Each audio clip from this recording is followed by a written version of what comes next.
നാടും വീടും നഷ്ടപ്പെട്ട ഫലസ്തീൻ ജനതയുടെ ദുരിതങ്ങൾക്ക് അറുതിയില്ല. ഈജിപ്തിൻ്റെ രാഷ്ട്രീയ മാറ്റങ്ങളാണിപ്പോൾ ഗസയുടെ വേദന. ഇതിനിടയിൽ അറബ് ലോകം കടുത്ത നിസ്സംഗതയിലാണ്.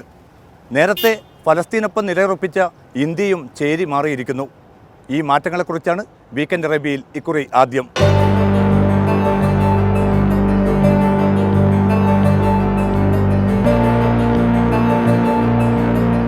ഈജിപ്തിലെ രാഷ്ട്രീയ മാറ്റങ്ങൾ കൂടുതൽ ഇരകളാക്കി മാറ്റിയ ഒരു കൂട്ടരുണ്ട് നമുക്കിടയിൽ.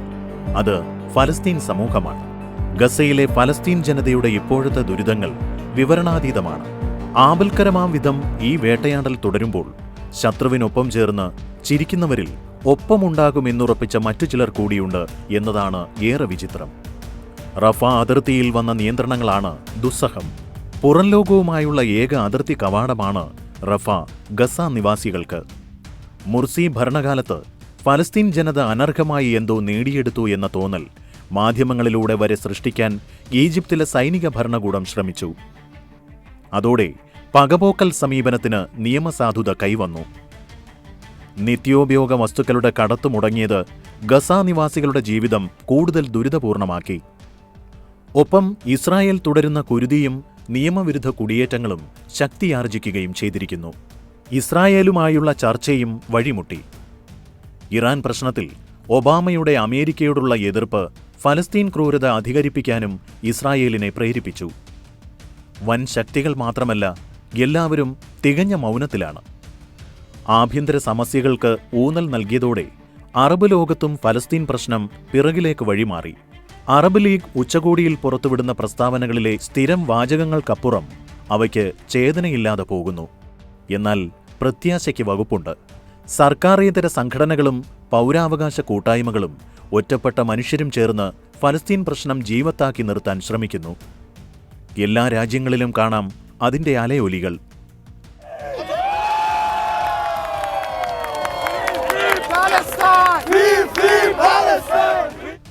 ഒരു കാലത്ത് ഇന്ത്യയുടെ ശബ്ദമായിരുന്നു ഫലസ്തീൻ പ്രശ്നത്തിൽ ഏറ്റവും ശക്തം.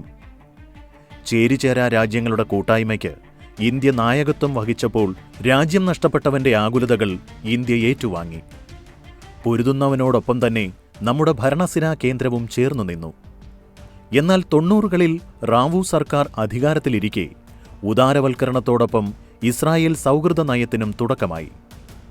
സൈനിക മേഖലയിൽ ഇന്ത്യയുടെ പ്രബല കൂട്ടാളിയായി മാറുകയായിരുന്നു അതോടെ ഇസ്രായേൽ. ജൂതലോബിക്ക് ഇന്ദ്രപ്രസ്ഥത്തിന്റെ വലിയ സ്വീകാര്യതയും കൈവന്നു.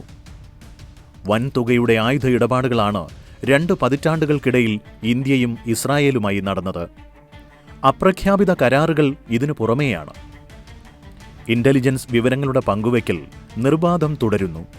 ഇന്ത്യൻ വിദേശ നയം കൂടുതൽ പ്രത്യയശാസ്ത്രത്തിൽ നിന്ന് യഥാർത്ഥ രാഷ്ട്രീയത്തിലേക്കുള്ള വലിയൊരു മാറ്റം ഉണ്ടായിട്ടുണ്ട് എന്നാണ് പൊതുവിൽ പറയുക. എന്നെ സംബന്ധിച്ചിടത്തോളം അത് വലിയ തോതിലുള്ള നവലിബറൽ ആശയഗതിയിലേക്കുള്ള മാറ്റം കൂടിയാണ്. അത് പ്രത്യയശാസ്ത്രത്തിൽ നിന്ന് പ്രത്യയശാസ്ത്രം തീരെ ഇല്ലാത്ത ഒരു നിലയിലേക്കല്ല, പുതിയ പ്രത്യയശാസ്ത്രത്തിലേക്കുള്ള മാറ്റം കൂടിയാണ്. അപ്പോൾ ആ നവലിബറൽ ഒരു കാലാവസ്ഥയിൽ പാലസ്തീൻ പോലുള്ള പ്രശ്നങ്ങൾക്കല്ല മുഖ്യമായിട്ടുള്ള ഊന്നൽ വരുന്നത്. ആ ഊന്നൽ സാമ്പത്തിക രംഗത്ത് കമ്പോളത്തിൻ്റെ സ്വാതന്ത്ര്യത്തെക്കുറിച്ച്, കമേഴ്ഷ്യലായിട്ടുള്ള താല്പര്യങ്ങൾ. അപ്പോൾ വിദേശ നയ രൂപീകരണത്തിൽ അത്തരം താല്പര്യങ്ങൾക്കുള്ള മുഖ്യമായിട്ടുള്ള പങ്കാണ് ഒരുപക്ഷെ പാലസ്തീൻ പ്രശ്നത്തെ നമ്മൾ നിർണായകമായിട്ടുള്ള, ഇപ്പോൾ നോൺ അലൈൻ മൂവ്മെൻറ്റിൻ്റെ ഒക്കെ കാലത്ത് കൊടുത്തിരിക്കുന്ന നിർണായക ഒരു സ്വാധീനമില്ലായ്മയുടെ പ്രധാനപ്പെട്ട ഒരു കാരണം ഈ ഇന്ത്യൻ വിദേശ നയത്തിൽ വന്ന ഈ വ്യതിരിക്തമായിട്ടുള്ള സമീപനമാണ്. ഒറ്റപ്പെട്ട പ്രതിഷേധങ്ങൾ പോലും ഉയരാത്ത വിധം ഇന്ത്യ ഇസ്രായേൽ ബാന്ധവം തുടരുകയാണ്. ടെല്ലവീവ് സന്ദർശനം നമ്മുടെ മന്ത്രിമാരുടെ അജണ്ടയിൽ പതിവാണ്. ചിലപ്പോൾ പേരിന് ഫലസ്തീൻ പ്രദേശങ്ങൾ സന്ദർശിച്ച് ഇരകൾക്ക് ഐക്യദാർഢ്യം നേരും. ആ പാവക്കൂത്ത് ഇന്നും തുടരുകയാണ്. മണിശങ്കർ അയ്യരെ പോലുള്ള ഒരു പ്രഗത്ഭ രാഷ്ട്രീയ നേതാവ് പോലും പിറകിലേക്ക് മാറ്റപ്പെട്ടത് എന്തിന്റെ പേരിലാണെന്ന് അന്വേഷിച്ചാൽ അറിയാം ഇസ്രായേൽ ബാന്ധവത്തിന്റെ ശക്തി. ഇന്നും ചങ്കുറപ്പോടെ പൊരുതുന്ന മനുഷ്യരോടുള്ള ഐക്യദാർഢ്യം പ്രഖ്യാപിക്കാൻ മണിശങ്കർ അയ്യർക്ക് ഒട്ടും മടിയില്ല. Unfortunately, where about 50 or 60 years ago, this was a major cause in the public domain in India over the last several years, and particularly since our full diplomatic recognition of Israel, the Palestinian cause has got rather muted in our public speeches, in our statements.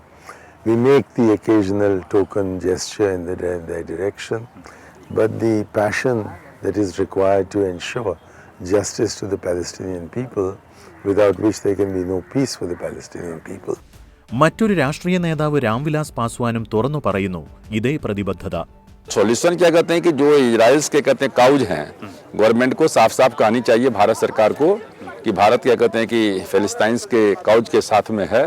और जब हम democracy की बात करते हैं, जब हम कहते हैं कि जो जिनका हक है उसको मिलना चाहिए, तो फिलिस्तीन की सरकार वहाँ बननी चाहिए, उनका हक मिलना चाहिए. നാളത്തെ തലമുറ ചോദിക്കും, സ്വന്തം ഗേഹങ്ങളിൽ നിന്നും ആട്ടിയോടിക്കപ്പെട്ടവരോട് ഐക്യദാർഢ്യം പ്രഖ്യാപിക്കാത്ത നിങ്ങൾക്ക് ജനായത്തത്തെക്കുറിച്ചും പൗരാവകാശത്തെക്കുറിച്ചും സംസാരിക്കാൻ എന്തർഹത എന്ന്.